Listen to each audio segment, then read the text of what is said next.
안녕하세요. 저는 런던 UCL에서 일하고 있는 안민구라고 하고요. 제가 발표를 시작하겠습니다. Morning, everyone. It's rather afternoon in Korea. It's 6 in the morning here. I'd like to tell you about our recent work, which is to modulate co-translational protein folding by rationally designing and engineering the ribosome. As many of us know, the ribosome is, so cells are really densely packed with so many different cellular compartments, and ribosome is one of them, and it has a very important function to generate all proteins in cells using the mRNA from DNA. As we can see here, nascent chains, nascent polypeptides, are translated at the PTC, peptidyl transferase center of the ribosome, and they come out through this narrow exit tunnel into the cytosolic environment. And we now know that these days many proteins fold on the ribosome. They start to form their three-dimensional structures. Because of the two reasons. One is the imbalance between the translation rate and the folding rate. If we think about an example protein with 100 amino acid residues, then it will take 10, 20 seconds, even a minute for that protein to be translated on bacterial ribosome. But if you think about its folding, its secondary structures, tertiary structural elements, they can be formed in millisecond, even microsecond timescale. So overall, the folding is much faster than the translation. So many proteins can form their secondary or tertiary structural elements as they are being synthesized on the ribosome. The second reason would be the size. As you can see here, this narrow exit tunnel, which is about 100 angstrom in length, can accommodate roughly about 30 to 40 amino acid residues, depending, of course, on how extended this nascent chain is. But if you think about the average size of the proteome in E. coli, for example, is 316 amino acid residues. So most proteins are much bigger than 30, 40 amino acid residues. And as we know, eukaryotic cells have even greater average size of the proteome. So in that way, we can easily think that most proteins, many proteins will start to fold into their three-dimensional or tertiary structures, secondary structures as well, while their C-terminus is still attached on the ribosome. So in our group, we have been interested in studying this protein folding on the ribosome called co-translational protein folding. Then why is co-translational protein folding important? One of the reasons is because of its relationship with health. So as we know, many proteins, when they are not properly folded, they misfold, they tend to aggregate into like amorphous aggregates or amyloid fibrils, and these are not very good for health to the cells. So here I'm showing you an example of this data that kind of represents the importance of the co-translational protein folding. This is a work from our group published a couple of years ago. Here I show an example protein called AAT, alpha-1 antitrypsin. It's a human protein related to human disease called alpha-1 antitrypsin deficiency. So what happens is that when there is a point mutation called a Z variant of AAT, this protein, unlike wild type, aggregates into like a bigger structure and triggers a human disease. And what we in our group have shown is that this Z variant, unlike wild type AAT, forms certain type of misfolded intermediate state on the ribosome.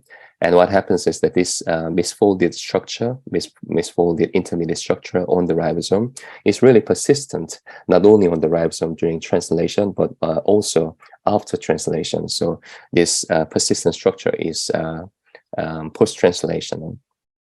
So this kind of clearly reveals that when proteins do not fold into their proper three-dimensional structure on the ribosome, it can be persistent even after translation, and hence give rise to various things that are not really good for cellular health. As I said, we in our group study molecular mechanisms of protein folding on the ribosome, as you can see in this schematic figure. As proteins are synthesized, it comes out of the ribosome, starts to fold a certain type of secondary structural element, in this case beta hairpin, and then later on tertiary structural elements like beta sheet here. If you assume a simple two-state folder, like between unfolded and folded state, the free energy landscape of protein folding on the ribosome would look something like this. So initially, when the protein is still inside a tunnel, inside the exit tunnel, it's going to be mainly unfolded because it doesn't have like enough space to fold, and most proteins are most part of the protein is still inside the tunnel. But as it comes out of the ribosome, it will start to fold, and at a certain point, we'll have more or less equal population of the unfolded and folded states, which is at kind of a co-translational folding midpoint. And then after that, the population will be reversed. Basically, there will be more folded state compared to the unfolded state. What we've found out from our studies is that the folding energy landscape is actually much more complicated than one might think, because of various reasons, but mainly because of the interactions between the nascent chain and the ribosome. As you can see here, both folded state or unfolded state nascent chains, they can interact with the ribosome surface or the inside the exit tunnel. So in that way, the energy landscape is more complicated. Particularly, we wanted to understand what happens to the exit tunnel. What's the role of the exit tunnel? Because previously people have thought that the exit tunnel, this narrow exit tunnel, is like passive conduit. People thought that it doesn't really do anything to the nascent chain. But recently, what we found out, and other people found out, is that the exit tunnel is rather actively involved in various events in the on the ribosome. So, for example, here the exit tunnel can regulate upstream events, the translation itself at the PTC, or downstream events such as protein folding, or the binding of ribosome associated factors such as molecular chaperones. So we wanted to understand how this narrow exit tunnel really modulate or influence the folding of nascent chain that happens around the exit of the ribosome. So this is the overview of my talk, which was basically published this year. So as I said, we wanted to understand the role of the ribosomal exit tunnel, this narrow exit tunnel, on the folding of nascent chains. Particularly, we wanted to understand these protein loops. So when you look at this ribosomal exit tunnel, there are a few ribosomal proteins called UR22, 24, 23, there's another one called UR4. And what they have in common is that they have these protein loops, as you can see here. And then what these protein loops are, they protrude inside the exit tunnel as if they are like tentacles. And in that way, they can directly interact with the emerging nascent chains. So what we wanted to do is to understand the role of these loops in protein nascent chains folding and dynamics. The way we did was to design the variants of these loops, and we engineered these loops by CRISPR-Cas9 gene editing technology. We made these loops shorter or longer, as you can see here. And after we made these ribosomal variants using CRISPR-Cas9, of course, we wanted to understand what happens to the nascent chains in terms of its folding and dynamics. So first part is I'll tell you how we rationally designed these ribosomal variants using at the exit tunnel. So as I said, when we look at the exit tunnel, particularly the lower part of the exit tunnel, more in detail. It looks like this. This is E. coli 70S ribosome.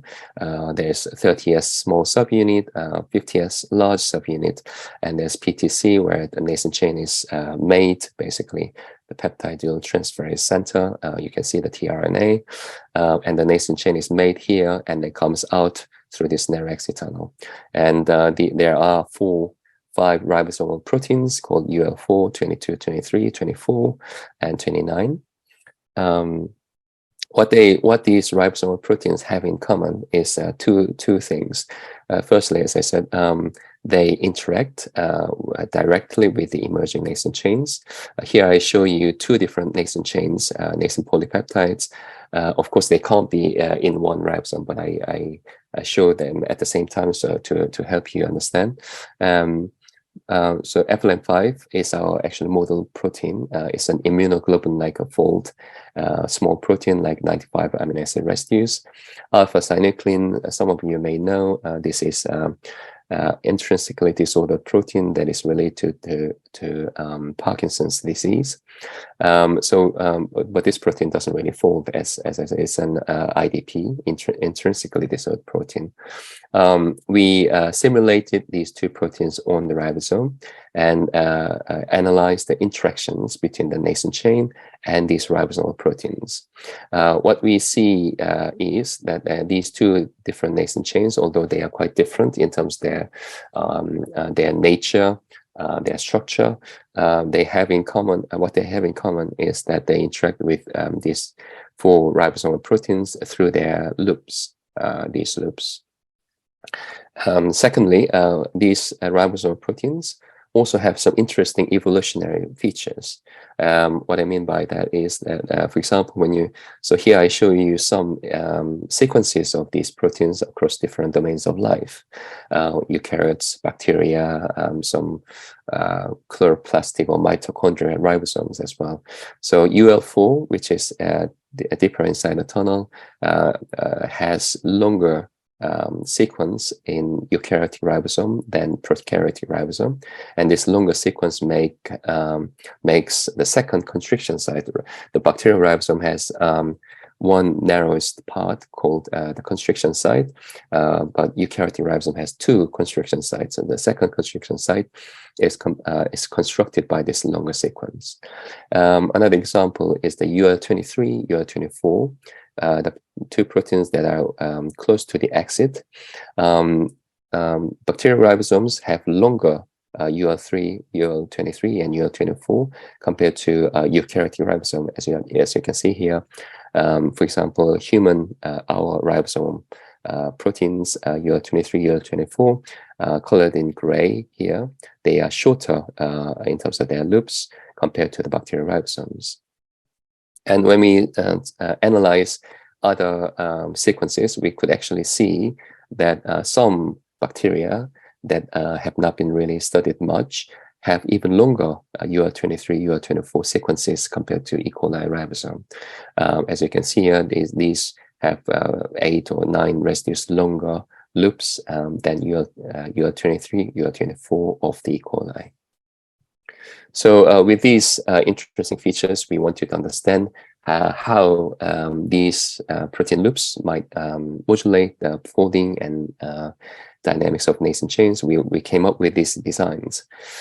We initially wanted to truncate these loops to see what happens to the nascent chain in terms of its folding and dynamics.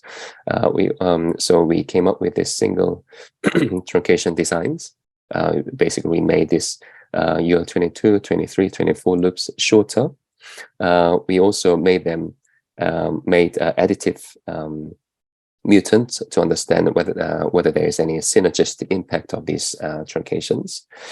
We also made them longer, mainly inspired by these bacteria that have longer sequence than E. coli. And of course, we also made hybrid, kind of chimeric ribosomes that have one loop longer and the other one shorter, and vice versa, to understand any synergistic impact of these modifications. So Now, in the second part, I will tell you how we engineer the ribosomes based on our designs using CRISPR-Cas9 gene editing technology. I don't think I need to talk much about CRISPR-Cas9. As you know, it's so prevalently used in many fields of bioscience. And we used this two plasmid system for E. coli. PCAS plasmid has gene for Cas9 protein, which is the enzyme that makes double-strand break. And P-target F has the guide RNA sequence that basically guides Cas9 protein to the parts of the DNA that you want to modify. In our case, the genome of ribosomal proteins. So this is a procedure. You can have a look at the paper if you like, if you are interested. Basically, we transform the cells with two different plasmids and let cells do their work, and later on check the sequence by colony PCR, first of all, and then, of course, proper sequencing, and then later on from successful transformants, we get rid of those plasmids. We are lucky to be able to make all these ribosomal variants. I should say that not all CRISPR-Cas9 designs work, but these ones worked successfully. And here I show you some of the examples of colony PCL. Here, in this case, UL22 truncation. When I truncate this protein loop, when I made it shorter, of course, you can see that this successful transform shows shorter length. These ones the opposite way. When I make them longer, of course, you can see the longer DNA than the wild type. When we firstly made these E. coli strains with these ribosomal variants, we want to grow them to see how cells behave.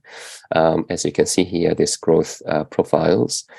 Most E. coli strains with these ribosomal variants grow more or less the same as the wild type cells, which is in black, except for two ribosomal variants, UL22 truncation and this one triple truncation.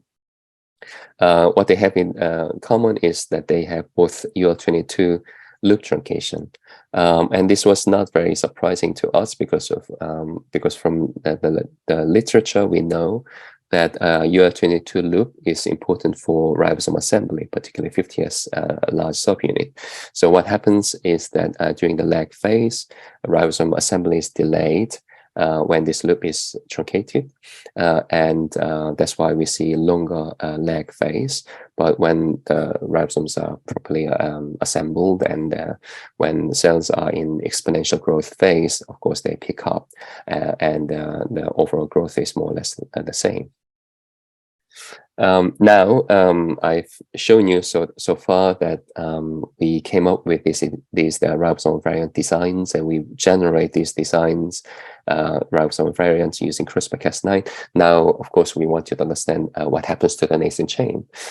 So that's why we investigated what happens to the folding and the dynamics of nascent chains on this ribosomal variants that we generated using CRISPR-Cas9. We used integrative structural biology techniques, solution NMR, cryo-EM, and MD simulations. I'll firstly tell you what happens to the nascent chain folding from fluorine NMR spectroscopy. This is the system of our protein. So this we studied the folding of filament domain 5, FN5. It's a small protein, 95 amino acid residues. It's got beta sheet like immunoglobulin like fold. What we did was to put this protein FLN5 sequence on the ribosome using this linking sequence, which has a SECAM stalling sequence. What it does is to hold, basically stall the nascent chain on the ribosome, so that nascent chain doesn't get released from the ribosome. And it has also the following domain, FLN6 domain, and we vary the length of FLN6 domain from 17 to the total this linking sequence from 17 to 67 to have biological snapshots. So each length represents different stages of biosynthesis of this protein. So you can imagine that when this linker is short, like 17, then this linker is shorter than the external. As I said, external can accommodate 30 to 40 amino acid residues. So if the length is shorter than 30 or 40 when it's 17, the C-terminal part of FLN5 sequence will be still inside the tunnel. So FLN5, this protein doesn't have the whole sequence outside the exit tunnel, so it cannot fold. It will be unfolded like this. But as we increase the length, at 31, 34, more or less the whole sequence will be outside, but still it's too close, so there will be mixed populations. But if you increase the length further to like 67, whole sequence, FLN5 sequence will be outside the exit tunnel, and it will be happy to be folded. So we use these biological snapshots in our study. So of course, we can think about when we do a solution NMR, we can think about N15 labeling, C13 labeling, so we've been using those labeling schemes. But what we found out is the sensitivity is a great issue, particularly when you want to study the nascent chain on the ribosome. It's mainly because of the nascent chain tumbles really slowly, because when it's bound to the ribosome, it's because the sheer size of the ribosome, which is like 2.5 megadalton. So it's very difficult, it's really challenging to study a nascent chain on the ribosome, although unfolded protein is better because it tumbles better. It's much more flexible. So recently we introduced fluorine to our nascent chain, and although fluorine we do it at one amino acid, so we can't get like residue specific information when we use fluorine, but fluorine is really sensitive, so that we could get both a signal from unfolded and folded nascent chains at the same time. So I'll show you some of our 1D spectra from fluorine spectroscopy, fluorine NMR. So when you look at isolated protein FLN5, not on the ribosome, but in isolation, it is happy to be folded. So it gives rise to one sharp peak, as you can see here. But when we introduce a point mutation, this point mutation makes protein fully unfolded, and you can see another sharp peak at a different chemical shift, and it's really great. So we have both unfolded and folded peak separately. When we put this FLN5 nascent chain on the ribosome with this linking sequence, as I said before, with different linker length, it was great that we could have both unfolded and folded peaks at the same time. And not only that, as we increase the linker length, we can see the folded peak population goes up. So when the linker length is 31, when the full sequence is just outside the exit, of course it can fold, but it doesn't fold much because it's too close to the ribosome.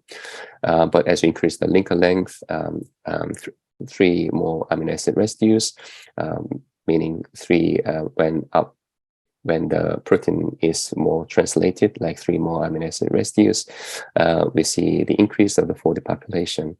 And at 37, there's even more folded state population. And now in this case, is even more than the unfolded state population. So with this, we of course recorded the fluorine NMR spectra using CRISPR-Cas9 engineered ribosomes, because that's what we wanted to see. I know this is a bit busy figure, but I'll just lead you through some of the important features of this data. So first of all, when we truncate UL22 protein loop, what we see is that the folded state population doesn't really change, as you can see here. This is a wild-type ribosome, this is a CRISPR-Cas9 engineered ribosome, and these are the folded populations from this spectra. You can see this loop truncation doesn't really change any populations. But when we truncate these two loops, UL23, UL24, which are rather closer to the exit, this one and this one, we can see that folded state population is noticeably increased from this on these ribosomes. What happens when we truncate these loops together? We see even more increase in terms of folded state population. So it seems that these impacts are additive. Then what happens to the ribosomes when we extend these loops? We see quite interesting results. So basically, we see the opposite results. When we extend this loop, UL23 loop, when we make this loop longer, protein is more folded than that on the wild-type ribosome. But when we do the same to this loop at the exit, interestingly, protein doesn't fold. It folds much less than that on the wild-type ribosomes. Of course, from these populations, we can calculate the free energy of folding on these ribosomal variants, and these are the results at two different linker lengths. We see two things. First of all, we see consistent modulation impact of folding on different ribosomes. As you can see, for example, these truncations show decrease in free energy of folding at two different linker lengths, here and here, and these ones the same more or less, but with the same trend. Another thing is at shorter linker length, we see more, rather greater modulation impact. We see greater changes of free energy folding than at linker length F34. Notice that these are not the same scale. So these energy changes are greater than these here, and this is understandable because when the linker length is shorter, nascent chain is closer to these modified loops, so they have stronger impact of the modulation from these modified loops.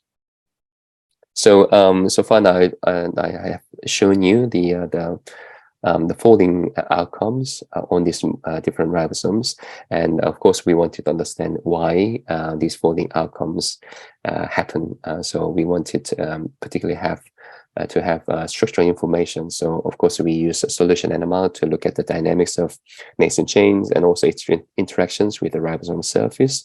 But we also use cryo-EM to look at the structures inside the ribosome, and also molecular dynamics simulations to have a global idea to what happens to the ribosome and the nascent chain to complement what we see from NMR and cryo-EM.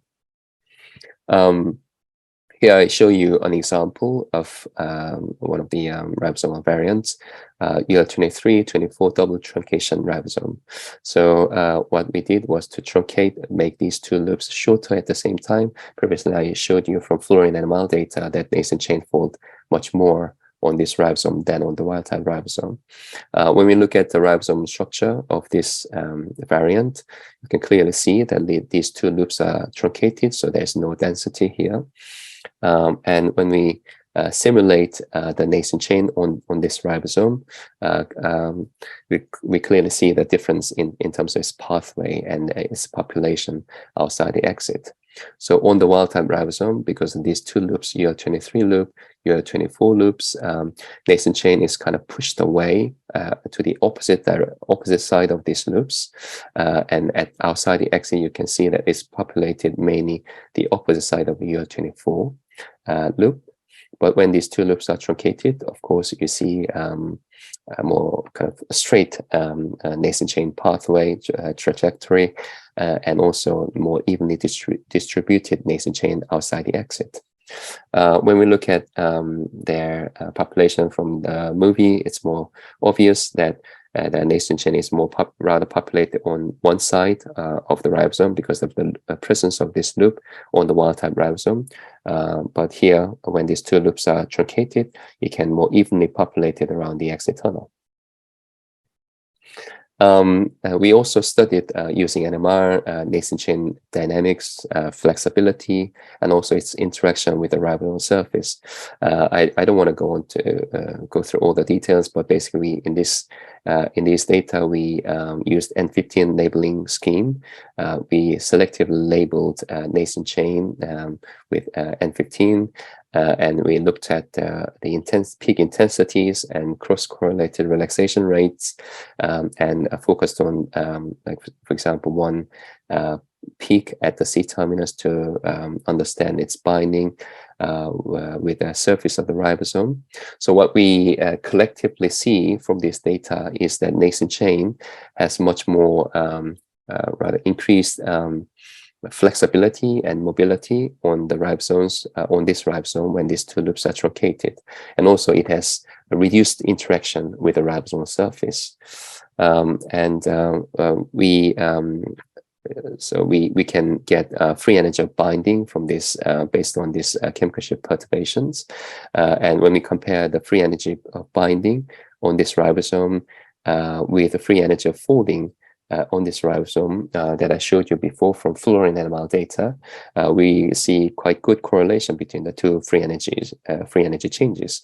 So this means that although we can't 100% interpret this as the main determinant for the folding outcome, but given that we see quite good correlation between these two energy changes, we can at least confidently say that reduction in binding between nascent chain and the ribosome, and also increased flexibility on this ribosome, is at least one of the main reasons why we see this folding outcome. Another example, UL23 loop extended ribosome. So basically we extended this loop length, as I said before, inspired by one of the bacteria. When we looked at our cryo-EM structure here, this loop, when it's extended, interacts with these two ribosomal RNA helices, helix 6 and helix 7, unlike the wild-type ribosome, which has this shorter loop, and that only interacts with the helix 6 shown here. This is quite important for nascent chain, in terms of its trajectory inside the tunnel, because from our previous studies, we've shown that there's more like bifurcation point of the nascent chain around this area inside the exit tunnel, around the UL23 loop. So what I mean by that is that nascent chain can go either of the two directions. It can go towards the left-hand side through this pathway towards helix 24 and helix 50 of ribosomal RNA. It can also go towards the right-hand side, helix 6 or helix 7 ribosomal RNA. But when this loop is extended, as you can see, this loop interacts both helix 6 and helix 7. So it kind of blocks this pathway towards helix 6 and helix 7. So what happens is the nascent chain can primarily take this pathway towards helix 24 and helix 50. And we think this is related to what we see in terms of its folding outcome. So yeah, again, I show you the free energy of folding and the binding on this ribosome. So there was a reduction in free energy of folding, and also reduction in free energy of binding, and we see a relatively good correlation between these two energies. So to summarize, when we truncate UL22 loop, UL22 protein loop inside a tunnel, we didn't see any change in terms of folding of proteins outside the exit, which is quite kind of understandable because this loop is quite deep inside the tunnel. When we modify UL23, UL24 protein loops, unlike UL22, we see much more significant changes in terms of protein folding. UL23 loop seems to change the pathway of nascent chain inside the tunnel, particularly unfolded nascent chain, whereas UL24, by being present at the exit of the tunnel, directly attenuates the folding of nascent chain by interacting with the folded nascent chain around the exit tunnel. So I hope I have been able to convince you that we have been able to modify the folding outcome on the ribosome, not by changing the sequencing of the nascent chain, but by changing the structure of the ribosome using CRISPR-Cas9 gene editing technology. With that, I'd like to thank, of course, my colleagues in UCL, and also our colleagues in Germany and Francis Crick Institute. Thank you for your attention. I'm happy to answer questions now.